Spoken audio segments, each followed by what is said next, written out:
Free fire में सबसे tough है कंसिस्टेंट हेडशॉट मारना, क्योंकि हेडशॉट मारने के लिए pro settings, best sensitivity and fire button size और कुछ सीक्रेट ट्रिक्स पता होनी चाहिए, जो आज मैं इस वीडियो में बताने वाला हूँ। और इस वीडियो में कुछ ऐसी सेटिंग्स भी देखेंगे जो सिर्फ प्रो प्लेयर्स ही यूज करते हैं। तो वीडियो में आगे बढ़ने से पहले चैनल को सब्सक्राइब कर लेना, जिससे आपको सारी सीक्रेट ट्रिक्स मिलती रहेंगी। तो सबसे पहले एक सेटिंग जिसको ऑन करके हम लोग पिंग इशू को रिजॉल्व कर सकते हैं। अरे भाई, हेडशॉट तभी मारोगे ना जब पिंग 999 नहीं होगा। तो इस सेटिंग को ऑन करने के लिए जाना है गेम सेटिंग्स में, फिर नेटवर्क में और ऑप्टिमाइजेशन सेटिंग को ऑन कर देना है, जिससे गेम प्ले करने के टाइम पे आपको स्टेबल नेटवर्क मिलता रहे। और इस सेटिंग को ऑन करने के बाद हर बार डेटा और वाईफाई को गेम के बीच में स्विच भी नहीं करना पड़ेगा। सेकेंड सेटिंग को ऑन करके आप प्लेयर की लोकेशन पता कर सकते हो। तो मैं कोई कैरेक्टर या यूएवी की बात नहीं कर रहा, ये एक प्रॉपर सेटिंग है जिससे हम लोकेशन पता कर सकते हैं। इस सेटिंग को ऑन करने के लिए जाना है डिस्प्ले सेटिंग में और स्क्रॉल करके गन शॉट्स अलर्ट को ऑन करना है, जिससे जब प्लेयर्स फायर करेंगे तो आपको प्रॉपर डायरेक्शन पता चलेगी कि फायर किस साइड से आया है, जिससे फाइट के बीच में आप डिफेंस और अटैक सही से कर पाओगे। वैसे गेम में एक और सेटिंग है जो प्लेयर को फाइंड करने के लिए यूज होती है। इस सेटिंग को ऑन करने के लिए जाना है वाइब्रेशन में, फिर साउंड विजुअलाइजेशन को ऑन करके फुटस्टेप्स को भी ऑन करना है। इस सेटिंग से आपका फोन वाइब्रेट होने लगेगा जब एनिमी आपके पास मूवमेंट करेगा। और सबसे इम्पोर्टेंट, वाइब्रेशन में फुटस्टेप्स को छोड़कर सारी सेटिंग्स ऑफ रखना है। तो चलो, अब पिंग इशू भी सॉल्व हो गया है और प्लेयर की लोकेशन भी पता कर ली। अब बारी है हेडशॉट मारने की, लेकिन उसके लिए बेस्ट हेडशॉट सेंसिटिविटी भी पता होनी चाहिए। तो मैं आपकी डिवाइस की रैम के अकॉर्डिंग सेंसिटिविटी बताने वाला हूँ। आप वीडियो पॉज करके अपने डिवाइस के लिए सेंसिटिविटी लगा लेना।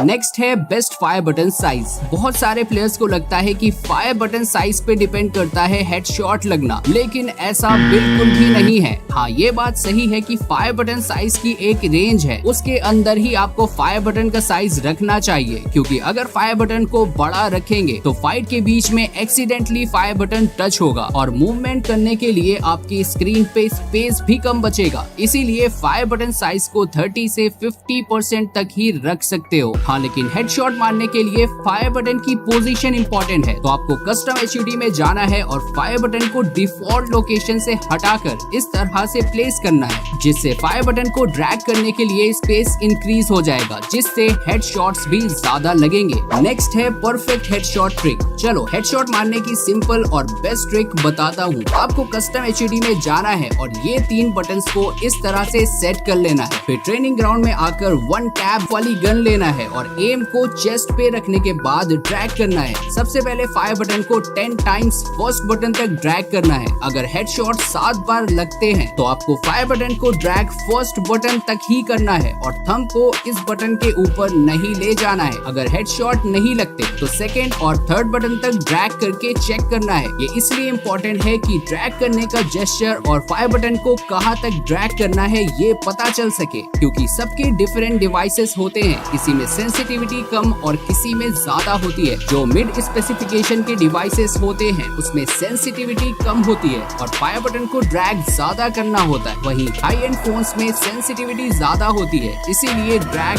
कम करना होता है। आप इस ट्रिक का यूज करके ड्रैग करने की टेक्निक को सीख सकते हो, जो कि सबसे ज्यादा इम्पोर्टेंट है। नेक्स्ट है थ्रोएबल सेटिंग्स। कभी न कभी आपके साथ भी ये हुआ होगा कि बॉल लगाने के टाइम पे नेड या दूसरे थ्रोएबल सेलेक्ट हो जाते हैं, फिर एनिमी आपके ब्लू जोन की लूट को अपना बना लेता है। इसीलिए ऐसी सिचुएशन आगे से ना आए, हम लोग ग्रेनेड स्लॉट को डबल स्लॉट पे सेट करेंगे, जिससे ग्लू वॉल का बटन अलग हो जाएगा और अदर थ्रोएबल्स का अलग। फिर ग्लू वॉल लगाने के टाइम पे ग्लू वॉल ही सेलेक्ट होगी। नेक्स्ट है ऑटो स्विच गन। ये सेटिंग को ऑन करना बहुत जरूरी है भाई, क्योंकि क्लोज रेंज में जब एमओ खत्म हो जाती है तो आप फायर बटन को दबाते रह जाते हो और आपका गेम हो जाता है।